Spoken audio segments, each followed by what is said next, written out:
Hey, everybody, it's Eddie from Tokyo. This is your cryptocurrency update from Japan, and this video is going to touch on a variety of topics to bring you up to date and also to give you a little bit of the pulse of what's happening in this space. But quickly, I want to tell you that there are some people who are off the mark, misleading, counterfactual, fishy, and phony in this space because you need to know that Swift is not going anywhere in the near future. In fact, the Ripple partner BBVA, one of the largest financial institutions in the world based in Spain, they're 42nd in terms of being the largest in the world by total assets. They just announced that they're going to be the first bank to provide Swift's pre-validated service. What this is part of the SWIFT GPI for their international money transfers. And it is going to provide more visibility as to when this transfer is going to hit the account. So improving the transparency, they are absolutely chasing Ripple's technology. They are doing everything they can to emulate Ripple. And I want to take you back to a tweet that occurred last year. And if you're new in the space, I want to share with you a very interesting story. So Sam, who is at Green Eggs and Ham on Twitter and To the Lifeboats on YouTube, this is a tweet that he sent out to Francis Coppola, someone who used to write a lot of misleading articles on Forbes. And Sam was sharing a little story with her where the former employee, Bob Way, was at a conference in Amsterdam. And he was at the booth, and they were pitching people as they were coming in. And he had someone come in from Swift who he thought was just a rank and filer, but it turned out to be the CEO. And so after pitching him for, I think it was a few hours, Gottfried went straight into panic mode. And he went back to his group and said, we have to do what Ripple's great technology is doing. And shortly thereafter, Swift came out with the GPI. So they were under this pressure to change and innovate. And that true story actually was shared with Bob from a Swift employee. So the innovation comes from the feeling that you're falling behind very often. And that just might be the case for Minnesota. They declared about a year ago that they wanted to be a leader and keep pace with fintech innovation by attracting startups and venture capital to make the Twin Cities area of Minnesota a hub for future growth. And this article and push was coming from Tom Emmer, the Minnesota congressman, who's currently serving his third term. And it was in October 2019 that he was named the leading Republican on the House Fintech Task Force. And now we see, we just want to, in a few hours from now, there's going to be a crypto town hall. And this is going to be in celebration of American crypto pioneers and ingenuity. Officially, the 20th of August at 12:30 Eastern Standard Time. And it's paid for by Emmer for Congress. And joining Mr. Garlinghouse will be somebody from Circle, eToro, BitPay, Paxos. And I think the block is going to be there and probably leading that panel discussion. So the description of the event is interesting. It says that to continue our standing as a world leader, it is imperative for the United States to be at the forefront of developing this technology. And we should encourage the use of cryptocurrencies in daily life and provide businesses the regulatory clarity they need to build and innovate with blockchain technologies in the United States.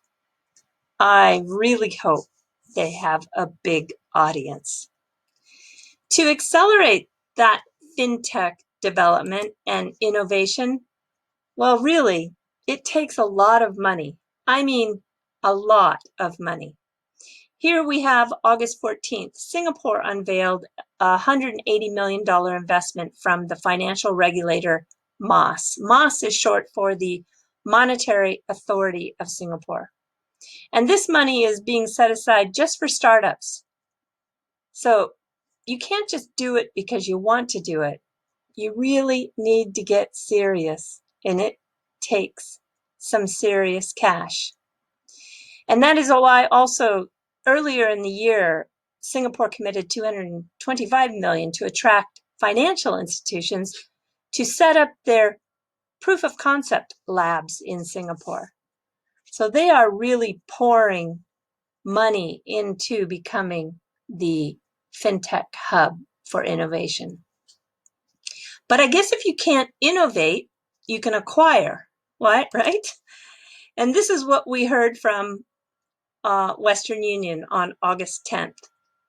So this is Hikmet Ersek, and he says that he is in a very strong cash position and that he is looking for those weak rivals.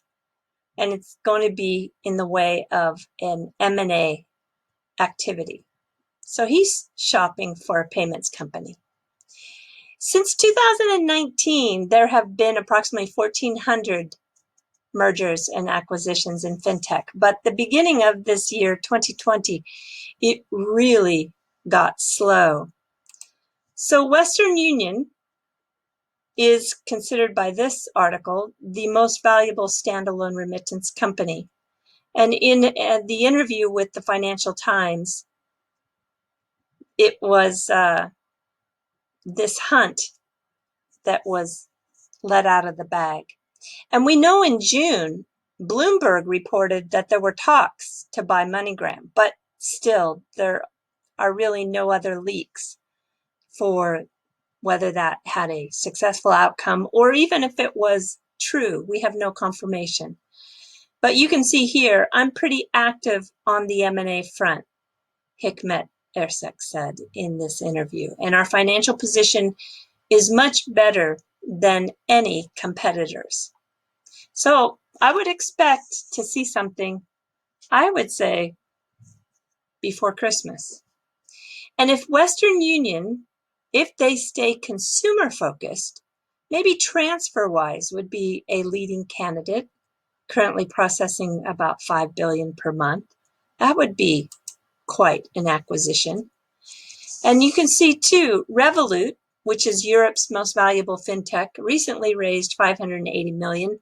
It too also stated that it was on the hunt.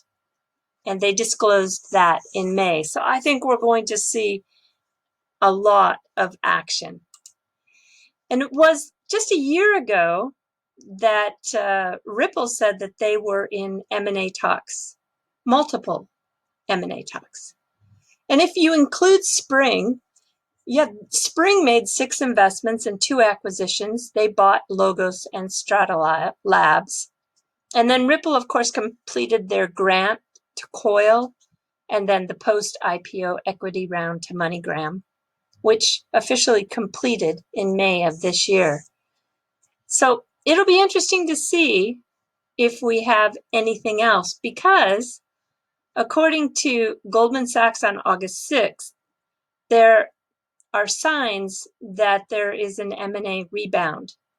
And the Galaxy and Castle Island also predict an acceleration in crypto deals. And the American Bankers Association, they wrote an interesting article today. It looks at the US banks and how they're going to start looking for opportunities, especially those companies that provide crypto custody services. And they're now studying how much will a new unit that does that will cost, and how much will it boost their bottom line. It's a cost analysis that I think all the larger banks are going to do quickly.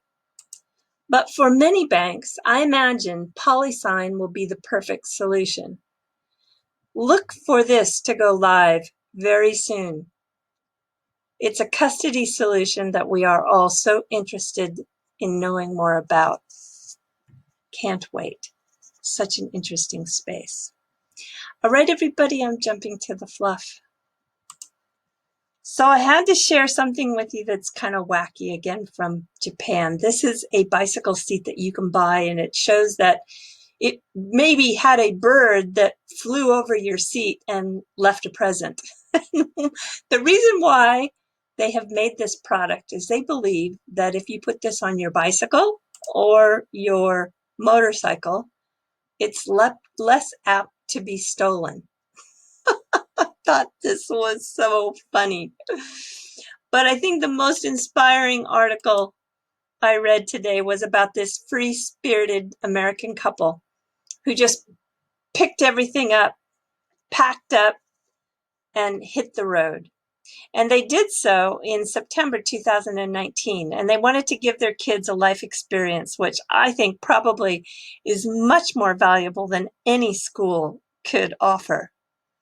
And then where did it bring them? Well, it brought them to Japan.